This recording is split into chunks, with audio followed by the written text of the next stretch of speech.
Assalamualaikum warahmatullahi wabarakatuh.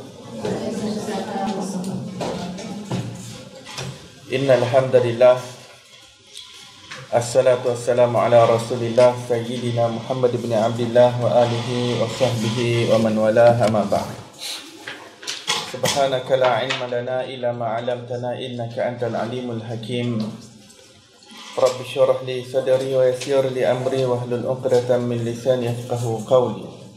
Allahumma salli ala sayyidina Muhammad al-Fatih lima ughliq wal khatim lima sabaq nasiril haqqi bil haqq wal hadi ila siratikal mustaqim wa ala alihi haqqa qadarihi wa miqdarihi al-azim. Allahumma anfa'na bima 'allamtana wa 'allimna alladhi ma yanfa'una. Allahumma faqihna fid din wa 'allimna at-ta'wil. Allahumma inna nas'aluka 'ilman nafi'an wa rizqan wasi'a wa na'udzu bika min 'ilmin la yanfa' min qalbi la yakhsha'. Allahumma iftah 'alaina futuhal arifin warzuqna fahman nabiyyin wa hifzal mursalin wa imanal muttaqin arhamar rahimin. Allahumma nawwir qulubana bi'ilmik wastamil abdanana fi ta'atik. Allahumma iftah 'alaina fathan qariba. Allahumma arzuqna hubbaka wa hubba rasulik. Allahumma iftah 'alaina fi 'ulumil aqliyati wan naqliyah bijahi sayyidina wa maulana Muhammadin khairil bariyah sallallahu alaihi wasallam. Alhamdulillahi rabbil alamin. Alhamdulillah, segala puji bagi Allah Subhanahu wa taala, pencipta tujuh petala langit dan tujuh petala bumi dan segala pembendaharaan yang berada di antaranya. Selawat dan salam ke atas Nabi junjungan besar kita, kekasih kita Nabi Muhammad sallallahu alaihi wasallam, dan ke atas ahli keluarga baginda dan ke atas para sahabatnya dan ke atas mereka yang mengikuti jalan mereka yang terdahulu dengan cara yang terbaik sehingga hari kiamat. Alhamdulillah, muslimin muslimat yang dirahmati Allah Subhanahu wa taala, kita dihimpunkan lagi oleh Allah dengan pilihannya, taufiknya dan hidayahnya. Kita berada dalam majlis ilmu untuk kita sama-sama menyambung pengajian kitab Syama'il Rasulullah sallallahu alaihi wasallam. Mari kita bacakan ummul kitab dan hadiahkan kepada mereka yang berada di sebalik penghasilan kitab ini, iaitu Al-Imam Ghazali rahmatullah alaih, Syekh Abdul Samad Al-Falimbani dan juga Syekh Ahmad Fahmi Zamzam. Dengan niat mudah-mudahan Allah kurniakan kita keberkatan ilmu, dibukakan kefahaman zahir dan batin, dan dicurahkan ke dalam dada kita seperti mana yang telah dilimpahkan ke dalam dada beliau, ke dalam dada mereka. Bisirril Fatihah. A'udzubillahi minasyaitonirrajim. Bismillahirrahmanirrahim. Alhamdulillahi rabbil alamin, arrahmanirrahim, Maliki yaumiddin, iyyaka na'budu wa iyyaka nasta'in. Ihdinas siratal mustaqim, siratal ladzina an'amta 'alaihim ghairil maghdubi 'alaihim waladdallin. Amin. Baik, kita berada pada muka surat yang ke-60. Ya, 60 ya. Qalu wa laqad ja'ahu a'rabi yawman wa huwa alaihi salam mutaghayyirul lawn yunkiruhu ashabuhu fa arada an yas'alahu faqalu la taf'al ya a'rabi fa inna nunkiru lawnahu faqala da'uni fa walladhi ba'athahu bil haqq nabiyyan la ad'uhu hatta yatabassam faqala ya Rasulullah balaghana anna al-masih yani ad-dajjal ya'ti an-nas bis-sarid wa qad halaku ju'an aftara li bi abi anta wa ummi an akuffa an saridih ta'affufan wa tanazzuhan hatta ahlak huzala am adriba fi saridihi hatta idha tadalla'tu shib'an amantu billahi wa kafartu bih wa qalu fadhahika Rasulullah sallallahu alaihi wasallam hatta badat nawajizuhu thumma qala la bal yughnika Allahu bima yughni bihil mu'minin. Jadi kita sedang berada di dalam bab yang menyatakan tertawanya Nabi sallallahu alaihi wasallam. Jadi ini suatu kisah yang mana seorang Arab Badawi, Arab pedalaman, Arab kampung datang pada Rasulullah sallallahu alaihi wasallam bertanya suatu soalan sehingga soalan itu menyebabkan Rasulullah tertawa. Dan sesungguhnya datang akan Nabi SAW orang Arab, yakni orang dusun, pada suatu hari. Padahal Nabi SAW berubah warna mukanya, dan dilihat oleh sahabatnya akan muka Nabi SAW itu berubah seperti orang marah. Maka berkehendak orang Arab itu bertanya akan Nabi SAW. Maka berkata sahabat, jangan engkau perbuat hai orang Arab, kerana kami melihat akan warna mukanya, yakni kerana kami melihat akan muka Nabi SAW itu berubah. Ada kalanya Nabi SAW ada peristiwa-peristiwa yang tertentu yang Nabi SAW marah. Tapi kita perlu faham, Nabi SAW bila baginda marah, baginda tak marah benda-benda yang berkaitan dengan peribadi Nabi SAW.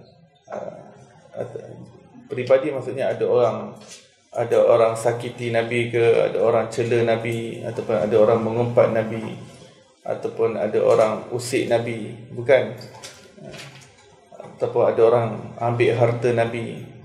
Nabi SAW tak akan marah benda-benda keduniaan dan benda-benda yang bersifat peribadi, ya. Sifat peribadi Nabi SAW marah jika perintah Allah Subhanahu Wa Taala dilanggar, ataupun perkara yang melanggar akhlak ataupun adab, ya, melanggar sesuatu yang melanggar etika maruah.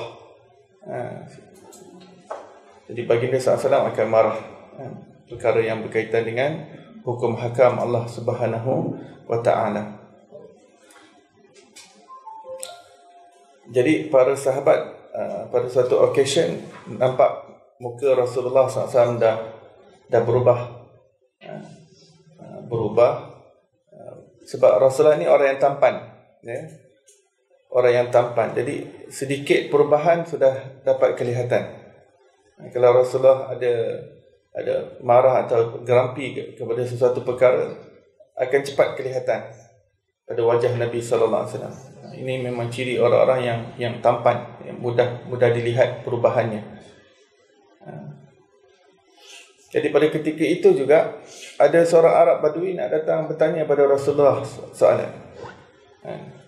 Maka sahabat-sahabat yang lain mengatakan, wahai Arab Badui, janganlah tanya sekarang ni Rasulullah tengah dalam keadaan marah, ya, dalam keadaan yang bagi sahabat dapat tengok, ya, kalau baginda marah, warna mukanya akan lebih merah dan akan ada leher, ada urat di tengah-tengah kening. Di tengah-tengah kening Rasulullah SAW akan timbul. Di situ dapat diketahui bahawa Rasulullah SAW sedang marah. Walaupun Rasulullah kalau tak bersuara pun, para sahabat cepat dapat kenal. Jadi sahabat-sahabat beritahu pada Arab Badui, kata, jangan tanya sekarang, nantilah dulu, tunggu Rasulullah reda sikit. Maka kata orang Arab itu, tinggalkan oleh kamu akan daku. Leave me alone, maksudnya. Leave me. Maka demi Tuhan yang membangkitkan dia jadi Nabi, dengan sebenarnya tiada aku tinggalkan dia hingga dia tertawa. Arab Badui tadi kata, aku tetap nak tanya soalan pada dia, dan aku tak akan tinggalkan dia selagi aku tengok dia tertawa. Maksudnya sampai dia tersenyum. Wah, sahabat kata, dah lah Rasul tengah marah. Waktu dia nak tanya soalan dan dia yakin sangat, kata, sampai boleh nak jadikan Nabi SAW tertawa. Let's see. Maka dia berkata, ya Rasulullah, sampai akan kami hadis bahawa, sampai akan kami maksudnya sampai kepada kami. Dalam bahasa Melayu klasik, akan ni menunjukkan sesuatu yang berlaku kepada dia, tertuju kepada dia. Sesuatu yang tertuju kepada dia ataupun sesuatu yang berlaku ke atas dia, digunakan sebagai akan. Contohnya, saya memukul akan dia. Maksudnya dia tu, dia yang terkena perbuatan tu, digunakan akan, ya. Saya pergi akan pasar, saya nak menuju ke pasar, akan. Jadi akan ni nak menunjukkan apa yang datang lepas akan tu dia menjadi subjek. Dia menjadi subjek. Contohnya awal-awal hadis ni kan, dan sesungguhnya datang akan Nabi. Kalau kita nak cuba figure out daripada bahasa kita, akan zaman sekarang ni kan tak jadi nanti. Akan ni macam will do kan. Tapi dalam Melayu klasik, perkataan akan ni digunakan bukan sahaja untuk will do, tapi untuk subjek. Dalam bahasa Arabnya dipanggil sebagai maf'ul bih. Al-maf'ul bih ataupun maf'ul lah. Siapa yang belajar bahasa Arab dia tahulah. Perkataan akan ni dia nak tunjukkan kepada makna maf'ul. Baik. Ya Rasulullah, sampaikan kami hadis bahawa Al-Masih, yakni Ad-Dajjal, mendatangkan akan manusia dengan sari. Ad-Dajjal akan bagi kepada manusia sari. Dia akan muncul nanti, dia akan bagi bubur. Sejenis makanan lah, dia macam bubur, sari. Yakni dengan makanan. Dan sesungguhnya telah binasa mereka itu kelaparan. Dan adakah engkau lihat bagiku? Okey, apa maksudnya? Baik, Dajjal nanti dia akan muncul. Dia akan tunjukkan ihsan dia. Dia akan buat misi kemanusiaan. Ya. Sebab misi kemanusiaan ni, dia mudah tarik hati-hati orang. Ya. Dia boleh cepat tawan orang bila orang berhutang budi kepada dia. Betul? Dajjal akan bagi-bagikan makanan. Ya. Dan pada ketika itu memang sedang kelaparan. Manusia tengah kelaparan. Disebabkan kemarau ataupun disebabkan sekatan ekonomi, disebabkan bencana, disebabkan musibah yang melanda suatu tempat sampai tak dapat dihasilkan makanan lagi dan sebagainya. Tapi Dajjal dia akan datang dengan makanan dia untuk dibagi-bahagikan. Jadi dia tanya, afatara li bi abi anta wa ummi an akufa an saridi ta'afufan. Demi bapaku dan ibuku bahawa, dan adakah engkau lihat bagiku demi bapaku dan ibuku bahawa aku enggan daripada makanan itu kerana memeliharakan akan diriku dan menyucikan diriku daripadanya hingga aku binasa sebab kurus kelaparan. Jadi dia tanya. Jadi ada tanda noktah kat situ tu, dia jadi macam tanda soal. Adakah engkau lihat bagiku? Tanda soal kat situ tu dia confusekan sedikit. Walaupun tak apa nak letak situ nak, tapi nak letak kemudian pun tak apa. Jadi letak di tengah-tengah ni dia confuse. Ya. Jadi apa yang dia nak cuba sebut, adakah engkau lihat bagiku? Maksudnya what is your opinion maksudnya. Bukan lihat kat sini bukan tengok. What is your opinion? What is your suggestion? Maksudnya begitu. Afatara li dalam bahasa Arab ni. What is your suggestion? Demi bapaku dan ibuku ni, ini selingan. Dalam orang Arab ni dia kadang-kadang dalam perkataan dia letak selingan untuk nak tunjukkan suatu ketegasan, suatu bentuk sumpah lah. Demi bapaku dan ibuku. Orang Arab sentiasa guna perkataan ni. Bahawa kalau aku enggan memakannya sebab aku nak memelihara diriku dan menyucikan diriku daripadanya sampai aku binasa, maksudnya mati sebab kurus kelaparan. Sebab Dajjal yang bagi, aku tak nak daripada Dajjal. Atau aku lazim masuk dalam memakan akan makanan itu hingga aku puas kenyang. Ataupun patut ke aku ambil sebab ialah lapar. Okey tak kalau nak ambil makanan yang Dajjal bagi itu supaya aku kenyang? Maka aku percaya dengan Allah Ta'ala dan kufur aku dengan dia, yakni dengan Dajjal itu. Aku ambil makanan tu ya Rasulullah, makan kenyang, tapi aku tetap nak beriman dengan Allah SWT. Ya, dan aku mengingkari dia, mengingkari Dajjal. Faham tak soalan dia? Faham ya? Tak faham soalan? Soalannya, Dajjal keluar nanti waktu manusia ramai kelaparan. Jadi kalau saya berada pada zaman tersebut, saya pun akan lapar. Dan dalam hadis dah bagi tahu Dajjal akan datang, dia akan bagi-bagikan makanan. Jadi waktu tu saya perlu ambil tak makanan tu supaya saya dapat makan, tapi saya tetap beriman pada Allah, ataupun saya hindarkan diri saya daripada makanan tersebut sebab takut terpengaruh dengan dia, ataupun untuk nak sucikan diri saya daripada makanan Dajjal, makanan yang diagihkan oleh Dajjal. So dia minta suggestion, dia minta opinion daripada, saranan daripada Rasulullah sallallahu alaihi wasallam. Nak buat macam mana? Nak makan ke tak nak makan? Macam tu jelah soalan dia.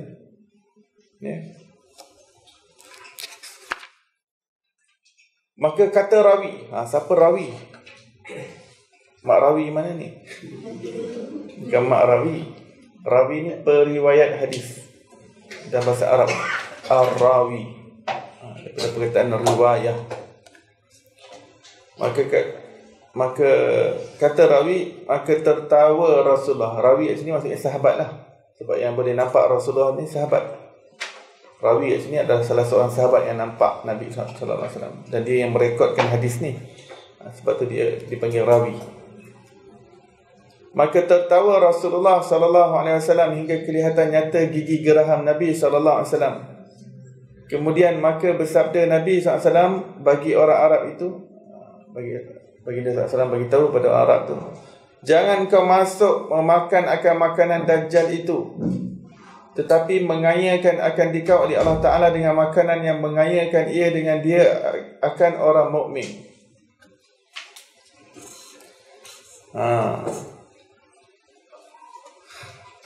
Ini betul-betul Melayu klasik, bahasa Melayu klasik.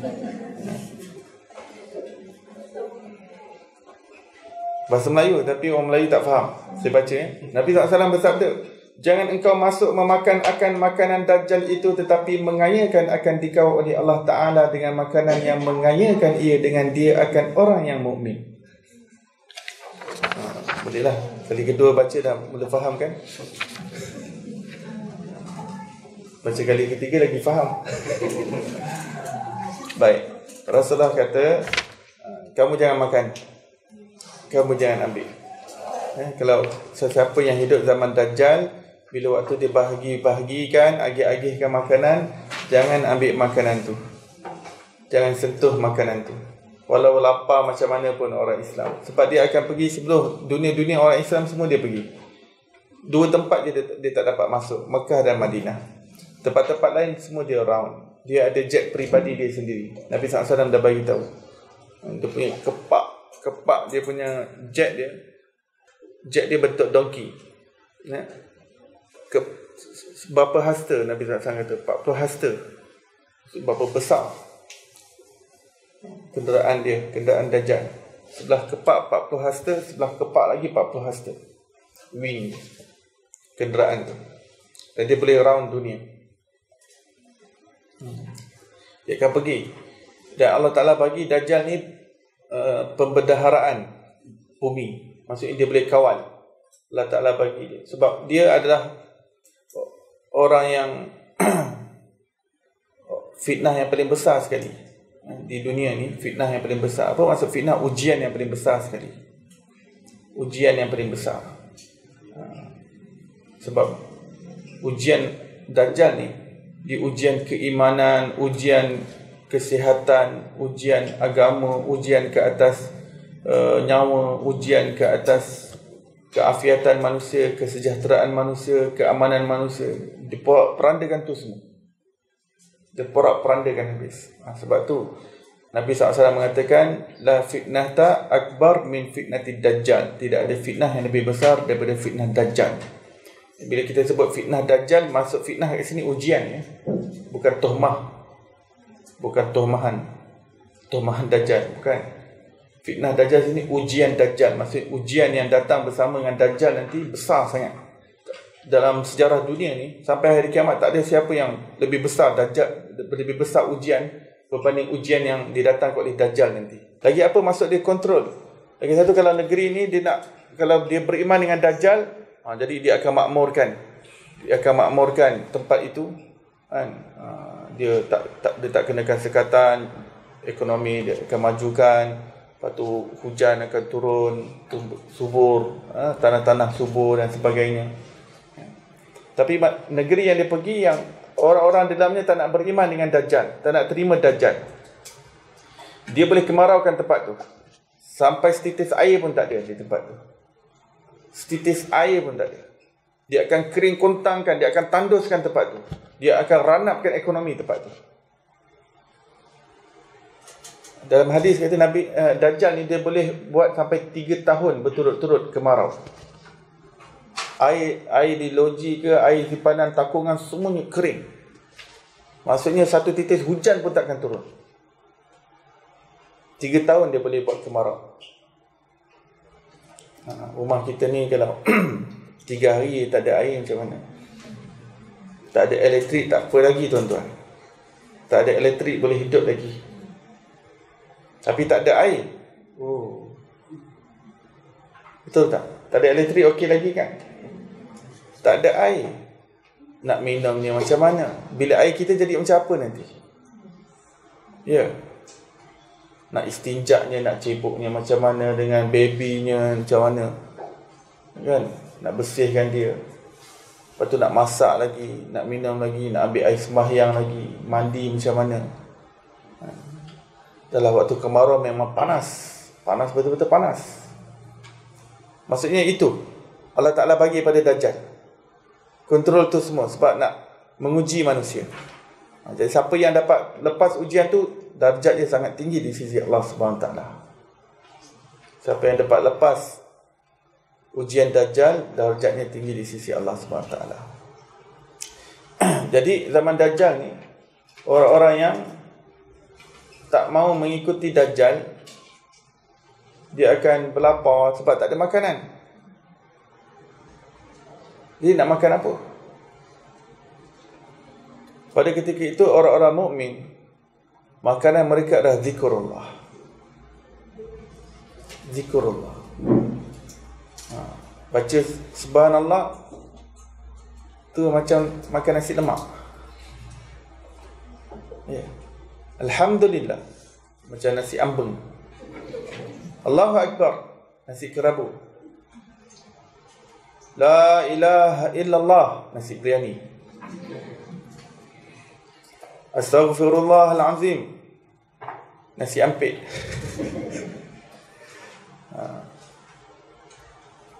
Itu dah makan minum orang-orang mukmin, zikir.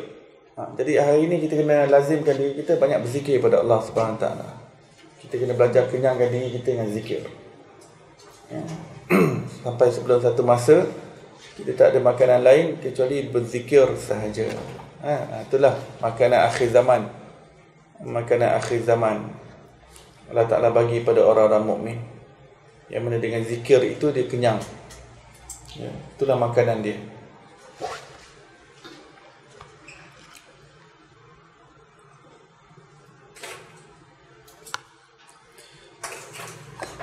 Tetapi mengaya akan dikau oleh Allah Subhanahu Wa Taala. Allah Ta'ala akan mencukupkan kamu.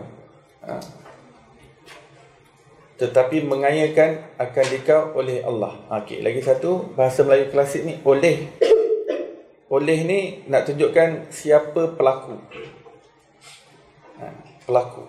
Dalam bahasa Arab panggil fa'il. Fa'il. Pelaku. The doer. The doer.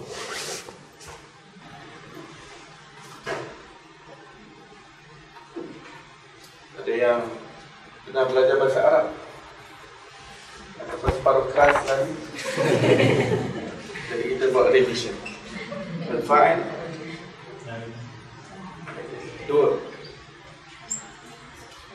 Dua. Ataupun pelaku. Termasuk pelaku dua. Termasuk dua, orang yang melakukan dipanggil pelaku. Bahasa Melayu klasik kita boleh. Saya kata saya meminum air.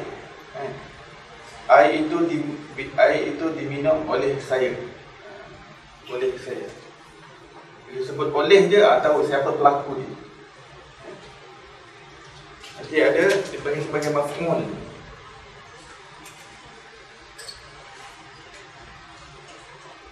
Al-maf'ul. Al-maf'ul ni subjek.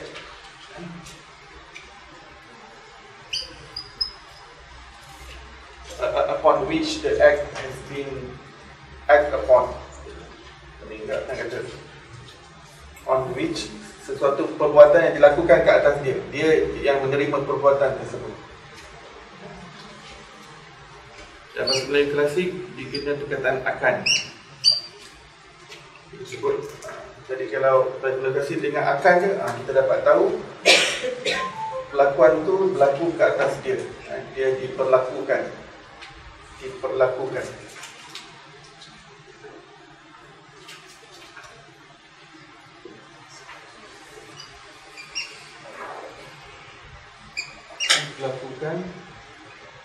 Ke atas dia.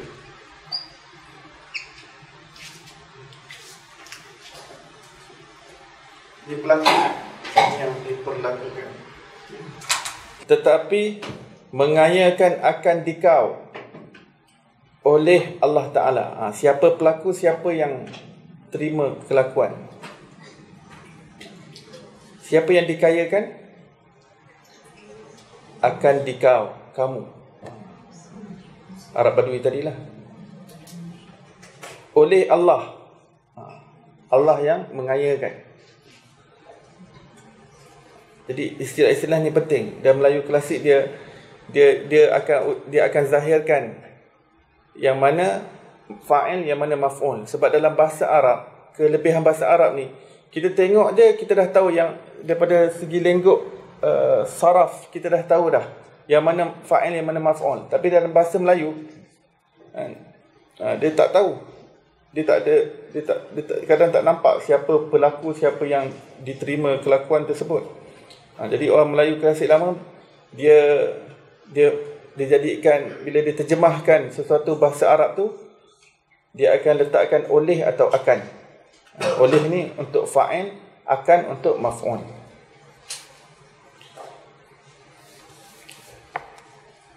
Maksudnya, kau jangan makan makanan dajjal sebab Allah akan cukupkan kamu.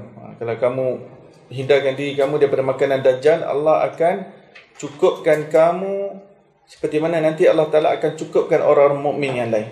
Maksudnya dengan cara zikrullah tadi saya sebut.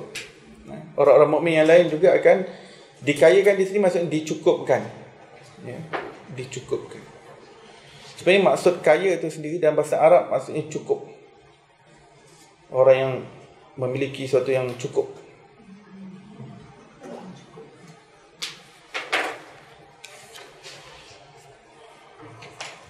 Waqalu, artinya kata mereka itu yang meriwayatkan akan hadis ini dan adalah Nabi sallallahu alaihi wasallam itu daripada yang terlebih banyak daripada manusia tersenyum dan yang terlebih baik diri, yakni terlebih banyak kesukaan daripada segala manusia selama tiada turun atasnya Al-Quran atau menyebut akan kesusahan hari kiamat atau membaca ia akan khutbah pengajaran dan menakuti akan manusia, maka ketika itu terlebih sangat kedukaannya. Wa kana min aktsarin nasi tabassunan wa atyabihim nafsan ma lam yanzil alaihi al-Quran aw yadhkur sa'ah aw yakhtub bi khutbati aizatin. Baik. Ini dah hadis lain pula ya. Tadi cerita dah habis. Maksudnya Arab Badui did it. Dia berjaya menyebabkan Rasulullah tertawa. Maksudnya Rasulullah ni kalau dia marah pun dia cepat suka balik. Dia cepat reda. Ini memang sifat Rasulullah orang yang sangat susah marah, tapi bila marah akan cepat reda. Orang yang susah marah. Maksudnya orang susah nak memarahkan Rasulullah. Sebab bagi dia ni, dia orang yang banyak sabar, orang yang banyak forbearance, orang yang banyak lepas pandang lah apa orang buat ni. Jadi susah, bagi dia susah nak marah. Yes. Dan baginda hanya marah pada certain thing je, berkaitan dengan hukum hakam, perintah Allah Subhanahu Wa Taala. Ya, itu pun bukan semua. Ada setengah perkara yang Rasulullah marah disebabkan kesucian hati baginda itu. Dia ada perkara-perkara yang halus, yang mendalam, yang ialah Rasulullah orang yang paling hebat kan, intelektual dia, orang paling bijak. Orang yang bijak ni, dia orang intelektual, dia sebenarnya dia lebih mudah terganggu dengan senario. Sebab dia orang intelek. Dia tengok, dia tahu ini benda tak kena. Apa dia baca daripada persekitaran, dia tahu ini tak kena. Benda tu boleh ganggu dia punya pemikiran. Tetapi sebab tu IQ ni dia kena berserta dengan EQ dan juga SQ. Dia kena ada balance pada emosional dan juga spiritual dia, bukan sekadar IQ, bukan sekadar intelek.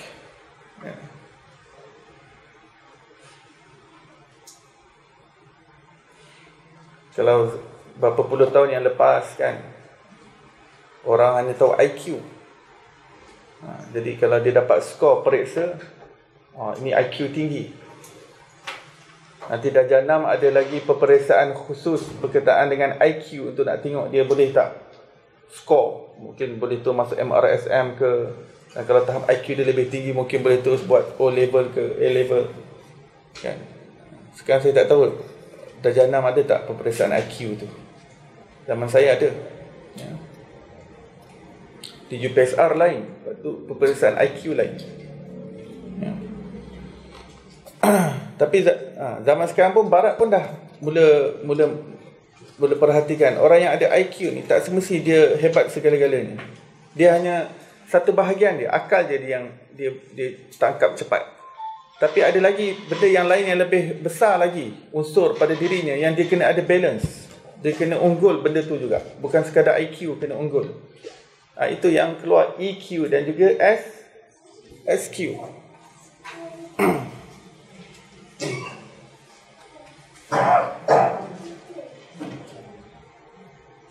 S berkaitan dengan spiritual, E adalah berkaitan dengan emotional. Maksudnya seorang tu bukan saja kena bijak intelek, tapi dia kena bijak spiritual dia juga. Dia kena bijak rohani. Dia kena bijak emosi. Berapa ramai orang yang cerdik pandai akal, tetapi dia ni lah orang cepat marah, dia lah cepat kadang. Tapi dalam masa yang sama dia naif. Dia tak dapat nak urus diri dia sendiri kan. Cerdik pandai, MRSM semua kan, asrama penuh dan skor straight A, tapi dia tak semayang. Dia lah malas semayang. Dia lah malas nak tutup aurat. Dia lah yang tak ikut syariat Allah SWT kan. Kan dialah yang belot, dialah yang khianat, dialah yang rasuah, dialah IQ tinggi, tapi dialah bermacam-macam kan.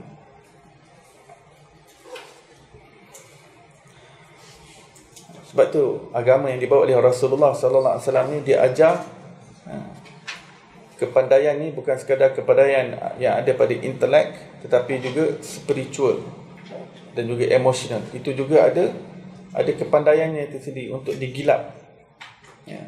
Sebab tu ada konsep tazkiyatun nafs dalam agama kita, iaitu penyucian hati. Latihan penyucian hati.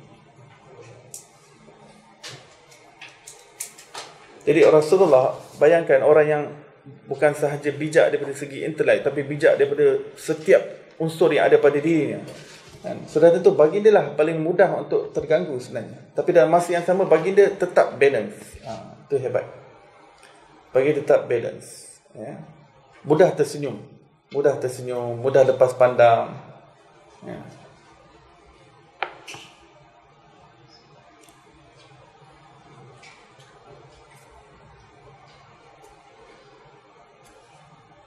Baginda masih bercampur dengan masyarakat. Saya lihat bila orang kalau IQ saja tinggi lebih, dia dah tak suka campur dengan orang-orang biasa. Sebab orang biasa cakap percakapan yang rendah. Jadi bagi dia benda tu annoy. Sebab dia faham benda-benda yang tinggi. Tapi bila campur dengan masyarakat ni cakap pasal ikan, cakap pasal resepi, cakap pasal, jadi dia annoy. Sebab dia boleh gilap benda lagi tinggi dan dia campur dengan masyarakat. Jadi kadang-kadang dia lebih suka aloof, orang yang ada intelek IQ.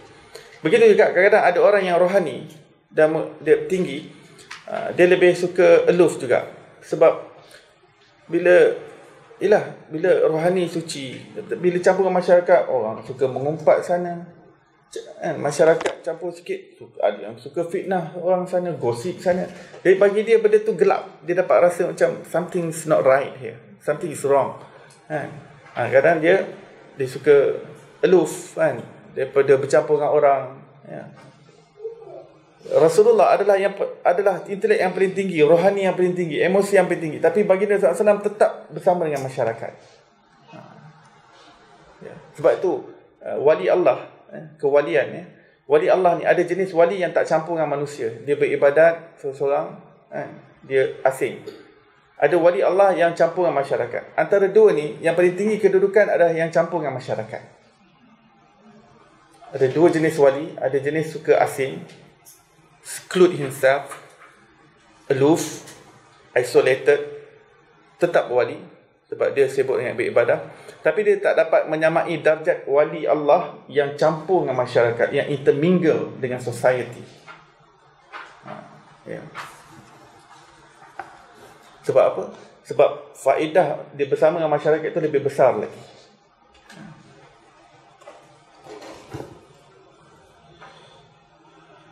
Nabi SAW banyak tersenyum, mudah tersenyum,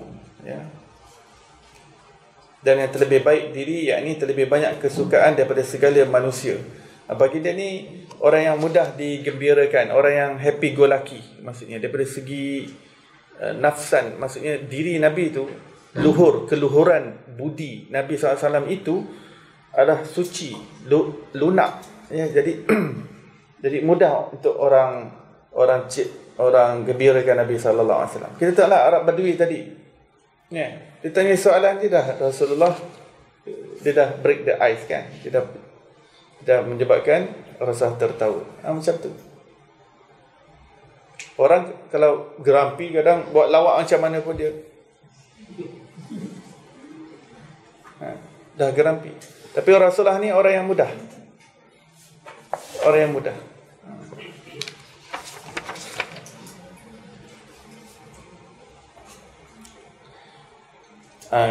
Melainkan selama tiada turun atasnya Al-Quran. Bila Al-Quran sedang turun pada Nabi SAW, barulah Rasulullah akan serius. Rasulullah akan serius. Kerana Al-Quran itu turun pun berat, sesuatu yang berat dipikul oleh Rasulullah SAW. Ketika itu memang Rasulullah tak tersenyum.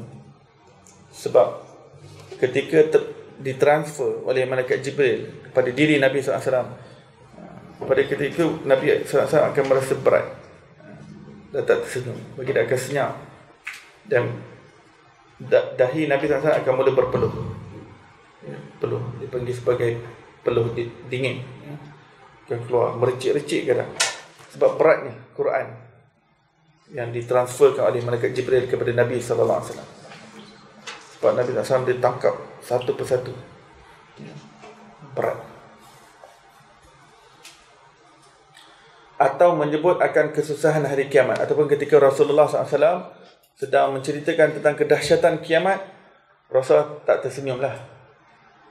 Bagi dia akan serius.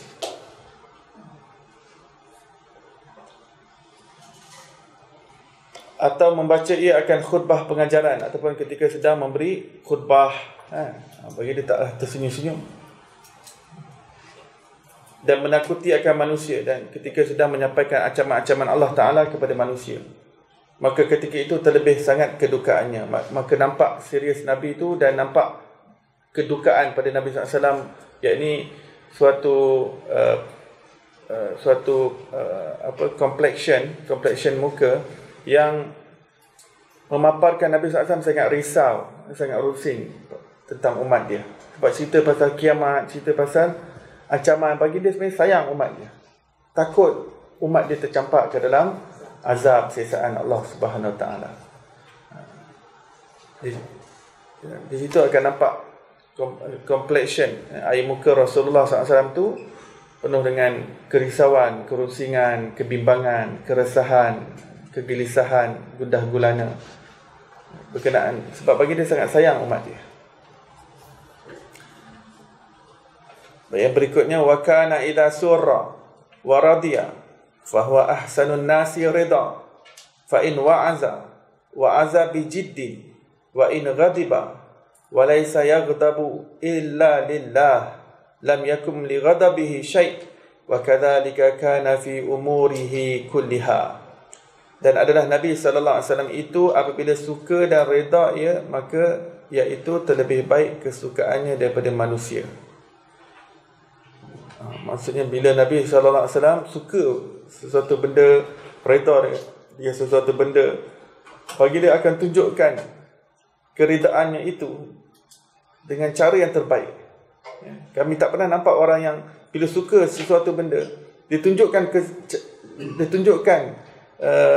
gesture kesukaan itu begitu baik seperti mana yang dilakukan oleh Rasulullah SAW. Kami tak pernah nampak seperti itu. Rasulullah adalah yang terbaik sekali. Ahsanun nasi ridha. Baginda akan tunjukkan gesture yang terbaik untuk nak tunjukkan baginda suka kepada sesuatu perkara. Gesture ni adalah gaya.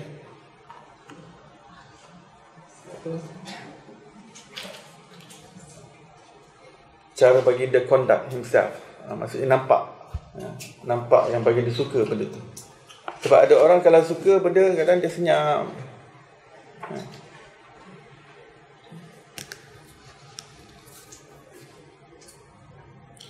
Kita kalau bagi hadiah kan, kita kalau bagi hadiah kat orang, yang ada hadiah,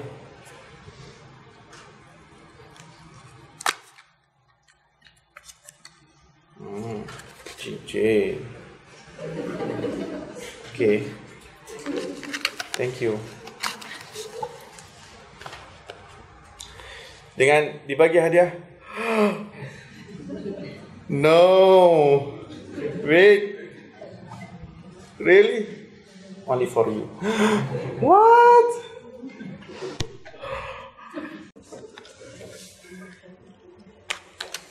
Shut up. Lain tak? Rasulullah yang terbaik ditunjukkan. Bila bagi dia suka, bagi dia tunjuk yang terbaik. Boleh faham? Dan jika dia mengajar atau menjagakan manusia, maka iaitu dengan sungguh-sungguh pengajaran. Baginda sampaikan ceramah, baginda akan sampaikan dengan cara yang terbaik, yang orang boleh faham. Ya. Wa azab bi jiddin, baginda akan bagi dengan sungguh, dengan sesungguhnya. Jiddin ni maksudnya dengan real, nampak. Dan Nabi SAW suka tunjukkan dengan riak wajah, dengan baginda akan lakonkan suatu perkara itu untuk sahabat faham betul-betul apa yang nak disampaikan oleh Rasulullah. Itu maksudnya fa in wa'aza bi jiddin.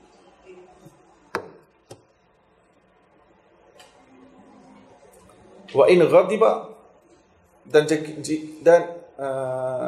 jika ia marah, dan dia tidak akan marah melainkan kerana Allah Subhanahu Wa Taala.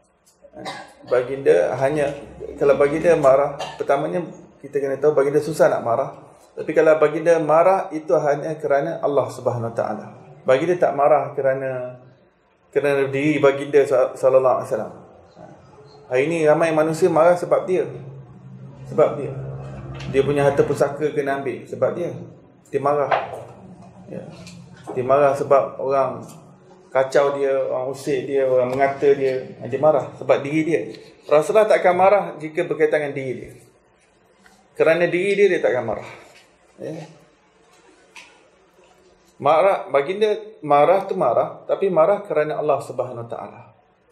Itu marah tu, maksudnya marah kerana Allah adalah kemarahan yang pada level yang tinggi, bukan pada level rendah, benda yang direbutkan oleh orang kafir pun rebut benda tu, dia pun berebut benda tu dan marah-marah pula. Benda tu rendah. Baginda SAW tak risau tentang benda-benda yang binatang pun rebut benda tu, iaitu dunia. Kafir pun rebut benda tu, dunia. Benda dunia takkan hijack perasaan Rasulullah SAW marah tu semua. Yang akan menyebabkan Rasul marah hanya berkaitan dengan hukum hakam Allah. Itu maksudnya marah kerana Allah Subhanahu Wa Taala, bukan marah sebab diri sendiri.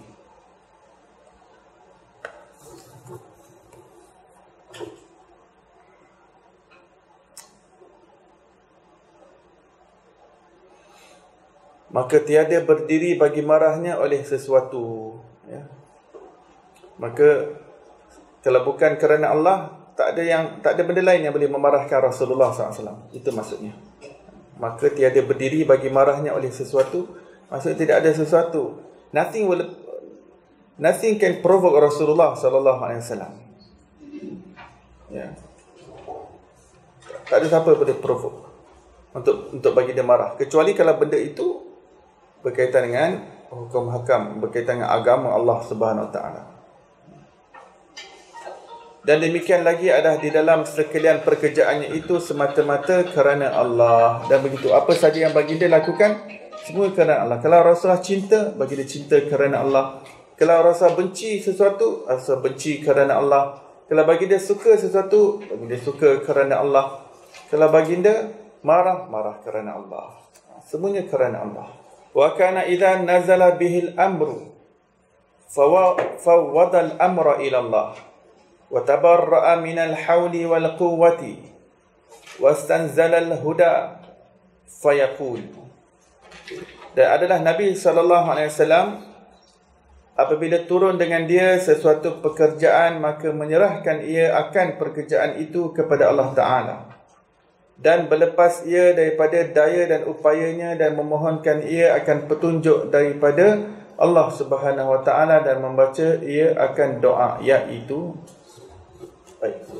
bila Nabi SAW ada sesuatu isu yang berlaku pada Nabi SAW, ada suatu isu, some issue come up yang perlu diselesaikan, isu, problem, krisis, apa-apa yang berlaku dalam hidup Nabi SAW, sama ada berkaitan dengan diri baginda, ataupun keluarga baginda, ataupun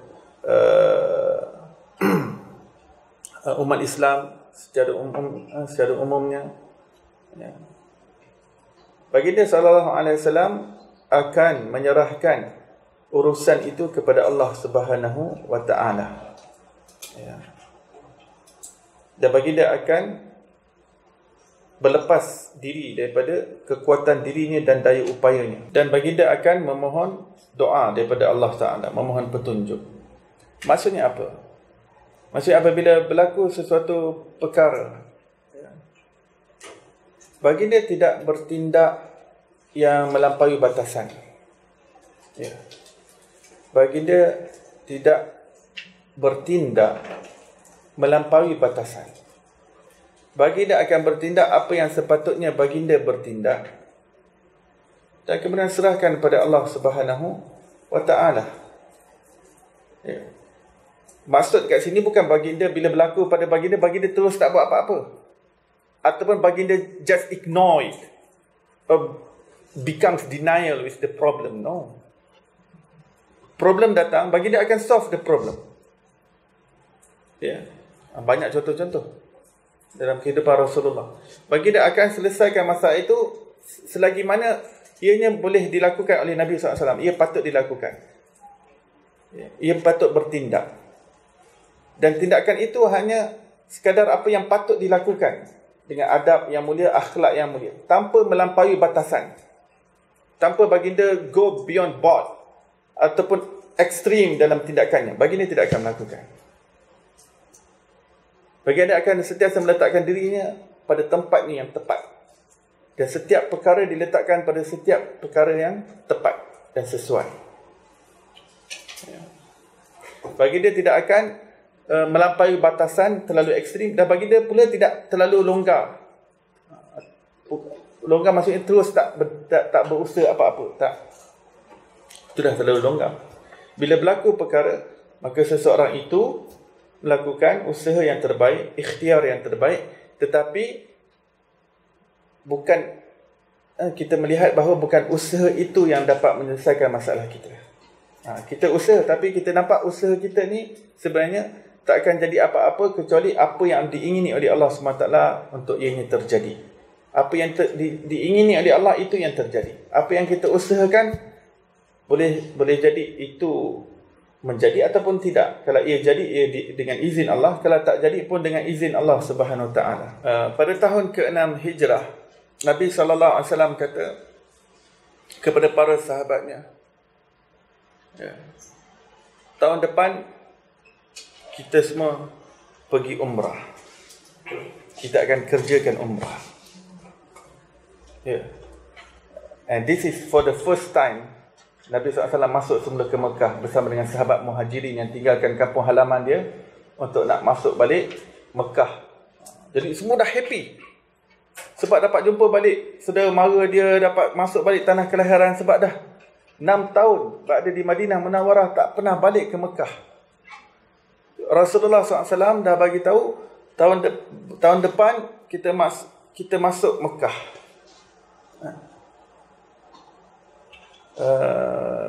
Bukan, Nabi kata tak.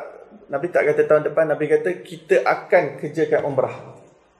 Kita akan kerjakan umrah. Kita akan masuk ke Mekah.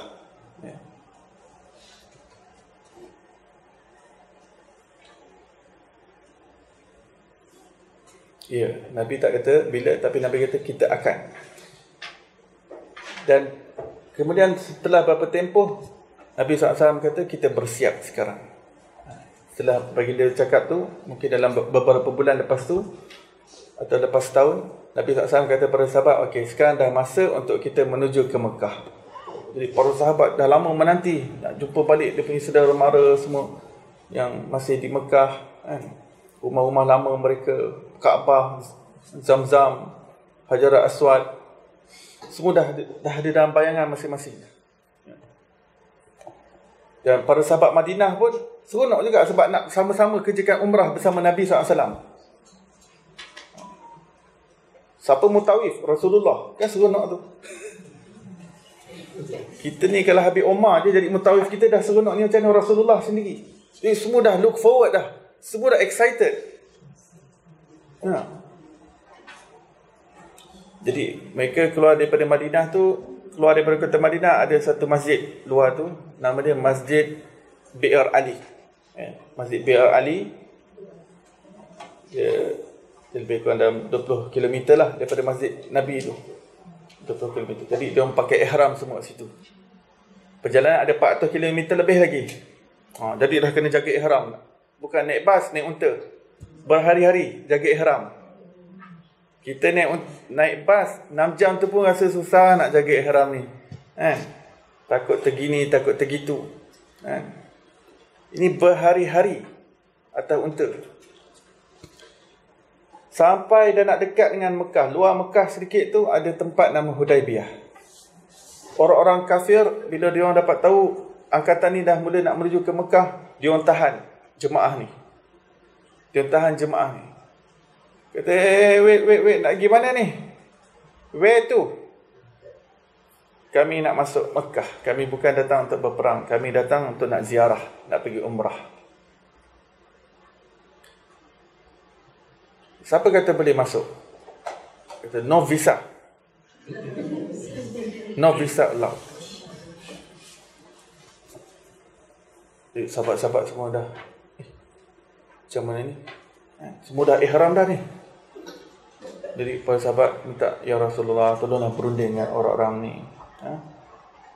Kamu pun kata kami akan kerjakan umrah kan. Berundinglah dengan mereka. Nabi SAW kata, baiklah, saya berunding. Jadi Nabi SAW berunding dengan wakil kafir Quraisy.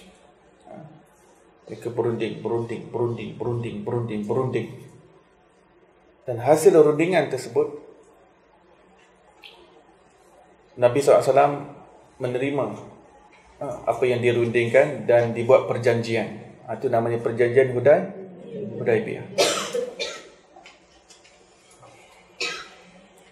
Dan kemudian diumumkan kepada sahabat apakah hasil rundingan tersebut. Hasilnya, pada tahun ini kita tak dapat masuk Mekah. Tahun ini kita tak masuk.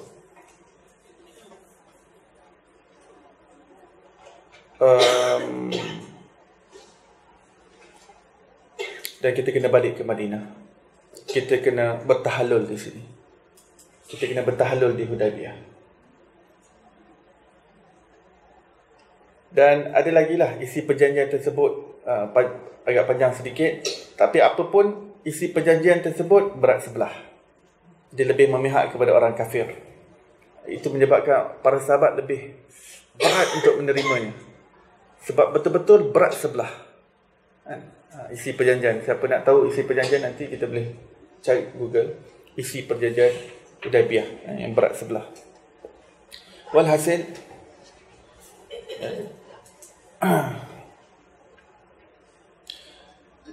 jadi ini adalah contoh.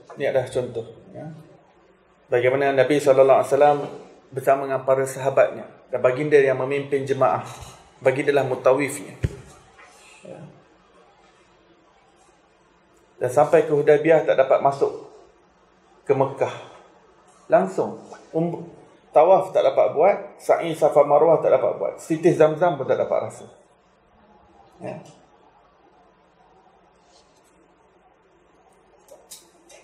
Jadi ini kan isu. Apabila turun dengan dia suatu pekerjaan, maka menyerahkan ia akan pekerjaan. Pekerjaan di sini urusan, maksudnya sesuatu isu, suatu perkara befall him, sesuatu yang berlaku kepada dia. Dan isu di sini dia tak dapat masuk Mekah. Tapi Rasulullah tak bertindak ekstrim.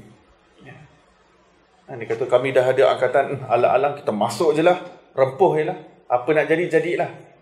Itu ekstrim. Tapi Nabi SAW terima perjanjian tersebut. Dan kita balik. Para sahabat, semuanya pada ketika itu jadi kaku sebentar. Semua jadi kaku. Semua jadi macam mata macam ni. Literally. Para sahabat macam tu semua.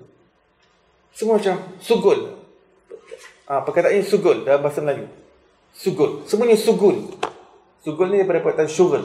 Syughul ni dalam bahasa Arab masghul. Maksudnya macam dia sibuk, risau benda, sesuatu benda. Sugul. Rasulullah kata, wahai para sahabatku, bertahalul lah. Semua macam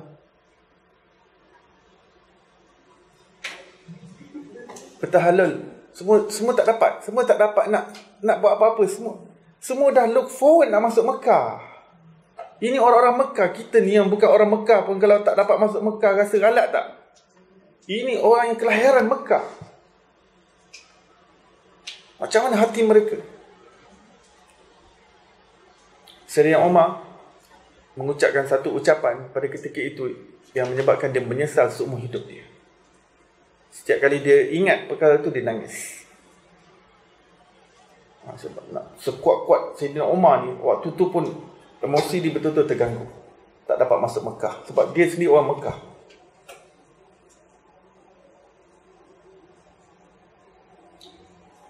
Mula-mula dia jumpa Sayyid Abu Bakar dulu. Sayyid Abu Bakar dia relax. Dah, okey, tak dapat masuk Mekah. Okey. Sayyidina Umar kata, Abu Bakar, bukankah Nabi SAW dah bagi tahu kita akan masuk Mekah? Kita akan kerjakan umrah. Iya, baginda ada sebut begitu. Tapi Nabi ada sebut bila? Ada sebut bila? Kemudian Sayyidina Umar masih tak puas dia sendiri berjumpa dengan Nabi SAW, yang menyebabkan ucapan ini dia menyesal seluruh umur hidupnya sampai ke akhir hayatnya. Dia tak dapat lupa peristiwa ini yang dia kata, wahai Rasulullah, bukankah kita berada di atas pihak yang benar? Ya betul, kita berada di atas pihak yang benar. Bukankah Islam adalah agama yang terunggul? Agama Islam adalah agama yang terunggul. Dan bukankah engkau adalah Nabi Allah? Ya, aku adalah Nabi Allah. Bukankah kau telah mengatakan bahawa kita akan masuk untuk masuk ke dalam Mekah? Ya. Tapi masanya akan sampai, wahai Umar. Maksudnya Sayyidina Umar kata, bukankah kamu yang terima wahyu? Bukankah kamu yang terima untuk kita dapat masuk Mekah? Bukankah kamu yang beritahu ialah bukan orang lain. Ni maksudnya dia macam manifesto kan? Dia macam manifesto. Maksudnya yang bagi manifesto ni Rasulullah sendiri. Maksudnya dia orang yang terima wahyu daripada Allah SWT. Bukankah kamu adalah Nabi dan kita berada di atas hak? Kenapa kita nak kena mengalah dengan mereka? Maksudnya macam tu. Kenapa kita nak mengalah? Kita yang benar. Kita di pihak yang benar. Kita di pihak yang hak. Rasulullah SAW layan Sayyidina Umar dengan balance. Padahal keras tu. Dah stern kan. Perkataan Sayyidina Umar tu dah stern sebenarnya. Tapi Sayyidina Umar kata, iyalah nanti kita masuk Umar. Nanti kita masuk. Sebab Rasulullah tahu perasaan para sahabat sedang berkecamuk pada ketika itu. Dan Nabi SAW layan. Dan Nabi SAW juga sudah tentu dia pun sedih sebab tak dapat masuk Mekah. Bukan dia tak sedih, baginda juga sedih kerana tak dapat masuk Mekah. Tapi baginda mengharapkan ada sesuatu yang terbaik di sebalik perjanjian Hudaybiyah. Dan baginda suruh tahallul, cukur rambut. Tak ada siapa yang nak cukur sebab semua masih dalam keadaan bingung. Dia apa yang dilakukan? Ketika itu keluar Sayyidina Ummu Salamah, isteri Nabi SAW. Dia memberi cadangan yang baik kepada Rasulullah SAW. Dia ya Rasulullah, apa kata kamu ambil pisau cukur dan kamu berdiri di tengah-tengah para sahabatmu dan kamu cukur kepada bertahallul. Dan apabila mereka semua melihat kamu bertahallul, maka insya-Allah lepas tu mereka semua akan bertahallul. Maka cadangan seorang wanita bernama Ummu Salamah diterima oleh Nabi Muhammad SAW dan peristiwa yang genting, yang getir itu, yang betul-betul menggoncang sahabat. Rasulullah duduk di tempat tinggi dan baginda mula bercukur, bertahallul. Dan para sahabat yang menyaksikan ketika itu, sebab mereka pun dah tak ingat apa-apa, ada yang cukur dengan pedang mereka je. Ambil pedang, cukur kepala mereka dengan pedang. Peristiwa itu menyaksikan kepala para sahabat luka-luka pada ketika itu.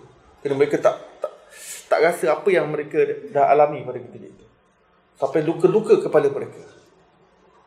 Dapat masuk Makkah. Dan akhirnya perjanjian Hudaybiyah itu sendiri yang dikhianati oleh orang musyrik Mekah pada tahun berikutnya, menyebabkan pada tahun ke-8 Hijrah baginda SAW masuk sebagai penguasa Mekah. Sekarang dah bukan masuk nak kena visa lagi. Baginda Raja Mekah sekarang. Nampak perjanjian Hudaybiyah tadi? Nampak macam sengit sebelah, tapi ada hikmah yang besar daripada Allah Subhanahu Wa Taala. Ini maksudnya, apabila sesuatu berlaku, baginda akan bertindak yang sebaik. Kemudian yang selebihnya baginda serahkan pada Allah Subhanahu Wa Taala. Dah tahu ni tak dapat masuk, balik ke Madinah, dah serah pada Allah Subhanahu Wa Taala. Allah yang akan uruskan. Inilah kehidupan Nabi SAW untuk semua isu yang dihadapi oleh baginda. Baginda akan berusaha apa yang terbaik, apa yang baginda boleh offer yang terbaik, ikhtiar yang terbaik, kemudian serahkan pada Allah. Jangan serahkan kepada pekerjaan kita sendiri, usaha kita sendiri.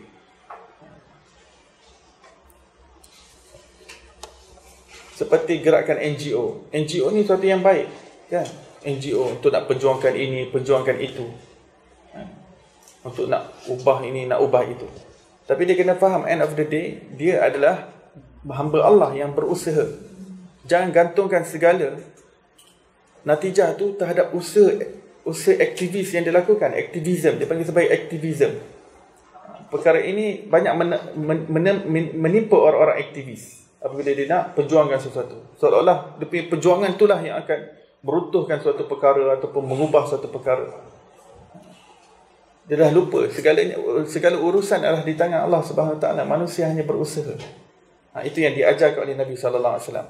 Dan bagi dia berdoa, Allahumma arinil haqqa haqqan fa'attabi'ah wa arinil munkara munkaran warzuqni ijtinabah wa a'idni min an yashtabiha alayya fa'atbi'a hawaya bighairi hudan minka waj'al hawaya taba'an li ta'atika wa khudh ridha nafsika min nafsi fi afiyatin wahdini lima ikhtulifa fihi min al-haqqi bi'idhnik innaka tahdi man tasha'u ila siratin mustaqim. Doa Nabi SAW, wahai Tuhanku, lihatkanlah olehmu akan daku akan hak. Yang ini lihatkanlah yang benar itu akan sebenarnya, maka mengikut aku akan dia. Doanya minta Allah Ta'ala tunjukkan kepada dia apa yang hak. Ya. Apa yang hak. Sebab kadang depan kita ni ada hak dan batil kan. Minta Allah Ta'ala perlihatkan kepada kita apa yang hak, apa yang benar. Dan suatu urusan tu kadang kita kan pening kan, tak tahu mana yang hak, mana yang batil, mana yang betul, mana yang salah. Diminta yang betul tu Allah Ta'ala tunjukkan pada kita.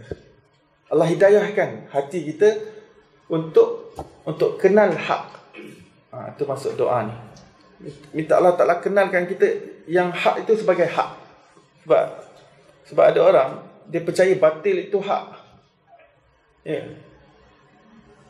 Tapi dalam doa ni Rasulullah doa minta hak itu diperlihatkan sebagai hak, supaya tidak terkeliru dengan batil. Sebab ada ramai orang menyangka benda tu hak, tapi rupanya benda tu batil, benda tu salah. Dan apabila sudah ditunjukkan hak dan bagi pula taufik hidayah untuk mengikuti hak tersebut, bukan sekadar dapat tahu hak, tapi mengikutinya, menurutinya. Ada orang, dia tahu benda tu hak, tapi dia tak nak ikut. Kadang-kadang dia menentang pula benda tu hak. Padahal dah terzahir pada dia, benda tu dah betul begini. Tapi dia nak tahankan ego dia ke, ataupun dia nak benang yang basah. Tegakkan benang yang basah juga. Ya. Dan lihatkanlah olehmu akan daku, yang mungkar itu akan mungkar. Yakni lihatkanlah olehmu akan pekerjaan yang jahat akan jahatnya, dan beri rezeki olehmu akan daku menjauh akan. Dan tunjukkan kepada aku, ya Allah, benda yang batil itu adalah batil, benda yang salah itu sebagai salah. Jangan sampai aku memikirkan sesuatu yang salah itu sebagai betul.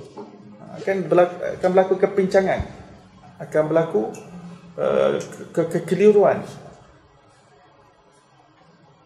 Tapi yang salah itu, ya Allah, tunjukkan dia sebagai sesuatu yang salah kepada aku, dan beri aku rezeki, maksudnya kurniakan kepada aku supaya aku dapat menjauhkan benda itu. Sebab ada orang, dia tahu benda itu salah, tapi dia masih buat benda itu. Dia masih mengikuti benda salah. Dah terpampang pada dia benda itu salah, benda itu tak betul, tapi dia nak ikut juga. Jadi dalam doa ni kita minta Allah tunjukkan kita mana yang salah sebagai salah, dan bagi kita taufik untuk kita menjauhi dia.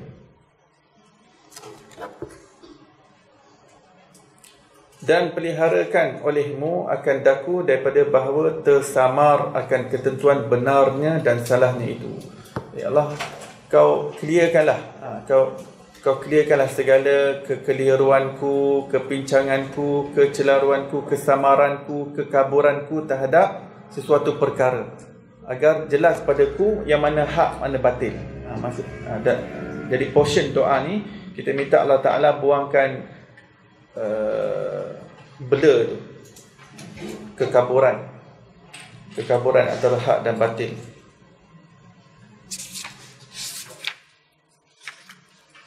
Contoh, kita nak belajar ilmu, kita baru nak mula mengorak langkah belajar ilmu, tapi ada jenis orang yang mengajar ilmu ni, ustaz yang pesen macam ni, ada ustaz yang pesen macam ni. Kita nak tahu macam mana ustaz tu betul ke tak? Semua pakai ayat Quran. Semua pakai hadis. Semua mengajar kitab. Semua kata mengajar sunnah. Aduh, mana satu saya nak ikut ni? Ustaz ni pun muka dia bersih juga muka ni. Dia tengok situ pula. Yang ni pun muka pun cahaya juga. Ustaz ni pun manis juga muka dia. Yang belah ni pun manis juga. Tapi dua-dua nampak macam berbeza aliran pula. Macam mana nak tahu? Ni zaman lani ni, zaman kekeliruan lah. Orang tak tahu ni betul ke salah. Tengok Habib Umar. Habib Umar ni betul ke tak betul? Orang pening, keliru. Lepas tu orang tengok pula Dr. Mazhar. Dr. Mazhar ni betul ke tak betul ni? Ramai orang kata dia tak betul. Tapi betul ke dia tak betul? Tata dia betul, orang lain yang tak betul. Jadi mana hak, mana batil? Kita minta kepada Allah Ta'ala, ya Allah tunjukkan aku mana hak, ya Allah. Dan bila kita nampak hak depan mata, kita kena ikut, jangan tinggalkan.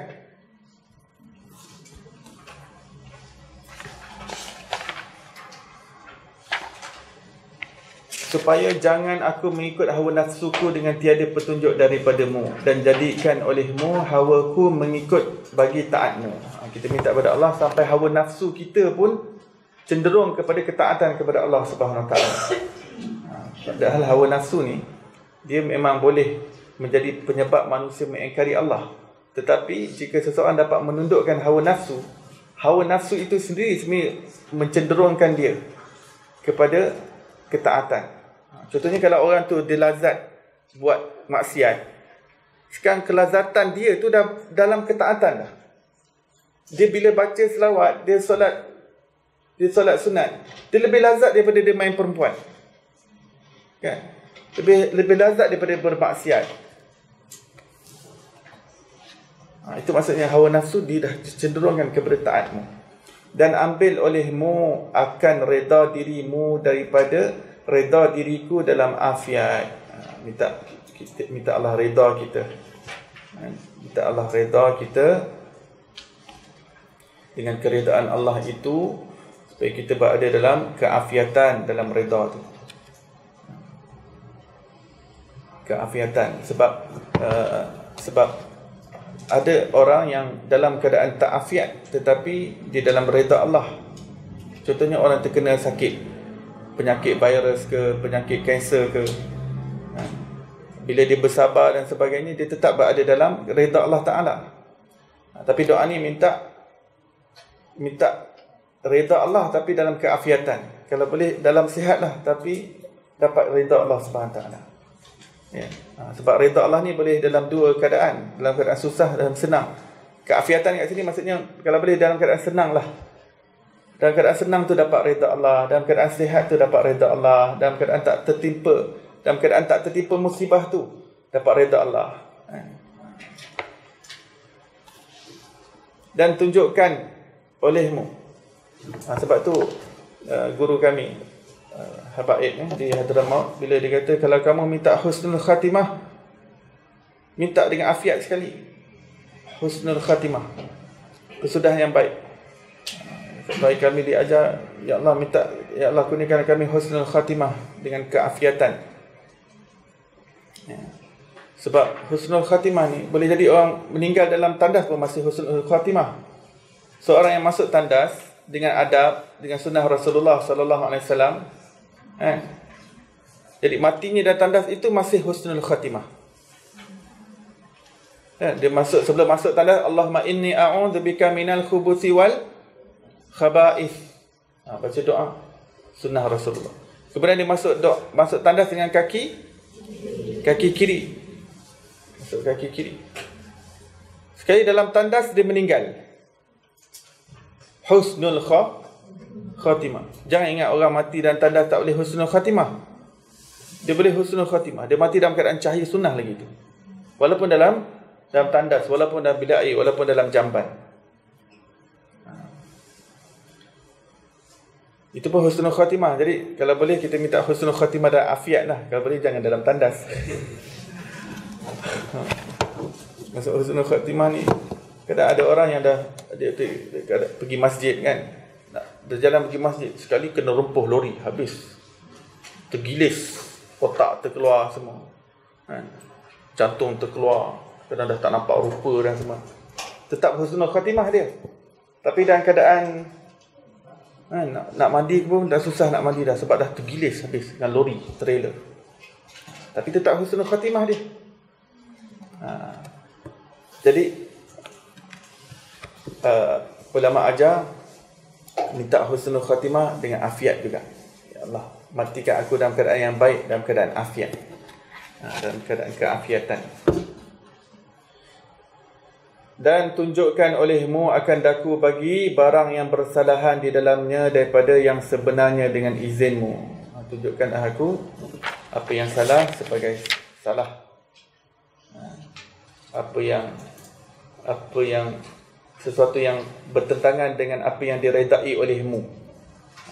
Ya, hidayatkanlah aku untuk menyedabahi kepada yang hak. Lima khtulifa fihi minal haqqi bi'iznik. Sebab ada dalam hak ni pun ada yang hak, tapi ada banyak pendapat. Ya Allah, tunjukkan aku pendapat yang paling hak sekali dengan izin. Dan perselisihan itu supaya aku dapat terhindar daripada segala yang membawa fitnah pada diriku. Bahawasanya engkau memberi hidayah akan barang yang engkau kehendaki kepada jalan yang benar. Habis bab situ, insya-Allah pada pengajian akan datang kita akan masuk fasal yang keempat, iaitu pada menyatakan perangai Nabi dan adabnya dalam makan makanan. InsyaAllah, mudah-mudahan bertambah cinta kita kepada Rasulullah SAW. Di hari akhirat dibangkitkan bersama dengan baginda SAW, berada di bawah naungan panji kepujian yang akan dipegang oleh tangan Rasulullah SAW, mendapat syafaat baginda. Dan mudah-mudahan Allah Ta'ala memasukkan kita ke dalam syurga tanpa hisab dengan berkat Nabi SAW, dan dapat minum telaga Kautsar daripada tangan mubarak Nabi Muhammad SAW. Mudah-mudahan Allah Subhanahu Wa Taala kurniakan kita keafiatan dalam husnul khatimah dan jauhkan kita daripada su'ul khatimah. Wassallallahu ala sayyidina Muhammadin wa ala alihi wasallam. Walhamdulillahirabbil alamin. Baik, kita tangguh majlis kita dan tasbih kifar dan surah wal asr. Subhanallahi bihamdi, subhanakallahi bihamdika, asyhadu an la ilaha illa anta wa astaghfiruka wa atubu ilaik. Bismillahirrahmanirrahim. Wal asr. Innal insana lafi khusr illa alladhina amanu wa amilus salihat wa tawassaw bil haqqi wa tawassaw bis sabr. Assalamualaikum warahmatullahi wabarakatuh.